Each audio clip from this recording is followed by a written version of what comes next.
You're going to handicap along with FBG here in this baby race.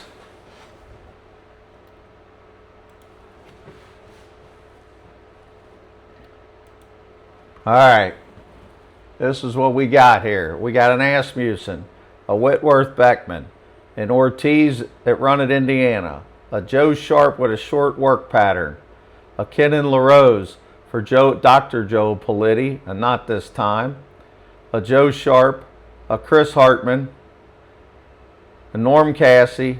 So we got a lot of research to do here, so I'm going to try to keep this short so you can see what I do.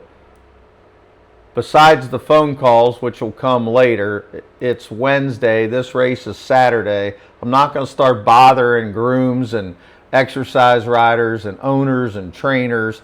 I'm not going to do that until Friday or Saturday as we get closer.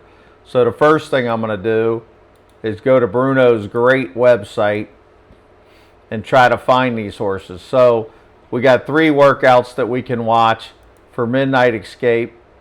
Let's just pick one. He's on the inside here. And I'm not going to make you go through the whole race with me, but I just want you to see how I do this.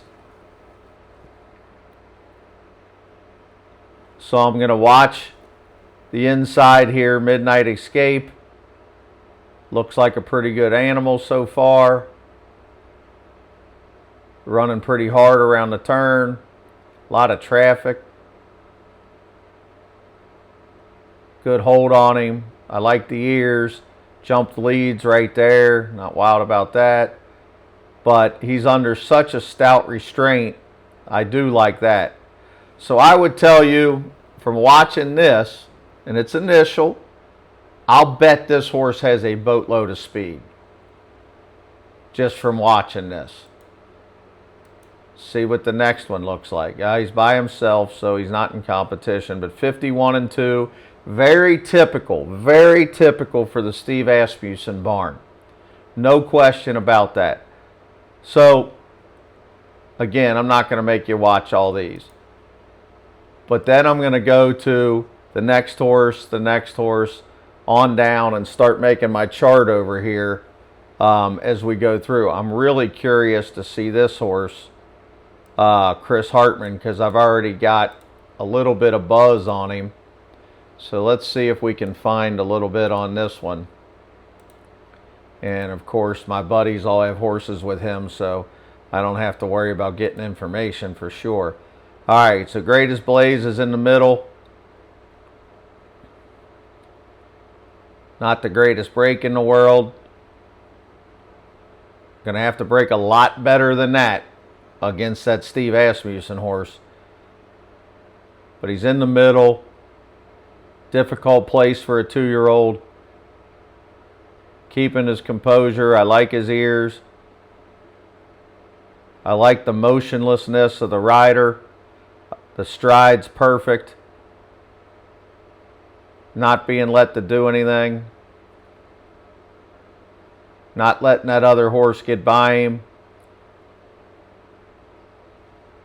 Okay.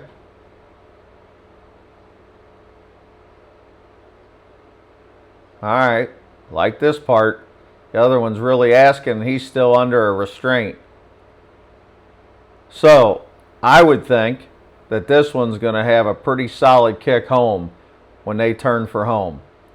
And again, this is all initial. Just want to show you what I do. And then I'll go through each one of these and try to just kind of, in my mind, separate them into A horses, B horses. Got to put somebody on top by Thursday for the guys because they're starting to look at our sheet as they're handicapping and they're getting their own opinions, and they look at our sheet and say, well, these are the couple that he's got, you know, some stuff on. And then as information comes in on Friday and Saturday as we're working the phones and trying to get some info, you know, especially this horse from Winchell, I'll be calling every human that I can get down there and try to figure out, is this one of the ones they like? And then we can always look up stuff like this. The dam, the siblings, no siblings to report. The dam was nothing. So there's really nothing in the family tree to say, oh, this one's a big runner. But that video looked really good. Now, Dr. Joel's horse, here's that filly. All right, stakes winner. Broke the maiden at Keeneland. You know, this is the kind of stuff that's good to know. Was out a Ghost Zapper. All right. And the first foal. So, nothing to go on there, but she's got some quality behind her. I think Lady TNT, yeah, I remember that one. That was a solid horse, very solid horse. So, you know, siblings. There's the sibling, wasn't very good. But that's the kind of stuff you can do with Formulator that's awesome. Trainer stats, all kinds of different stuff. Everybody's got the stuff that they like the best. But when I'm handicapping a baby race, this is what FBG does. Thanks for watching.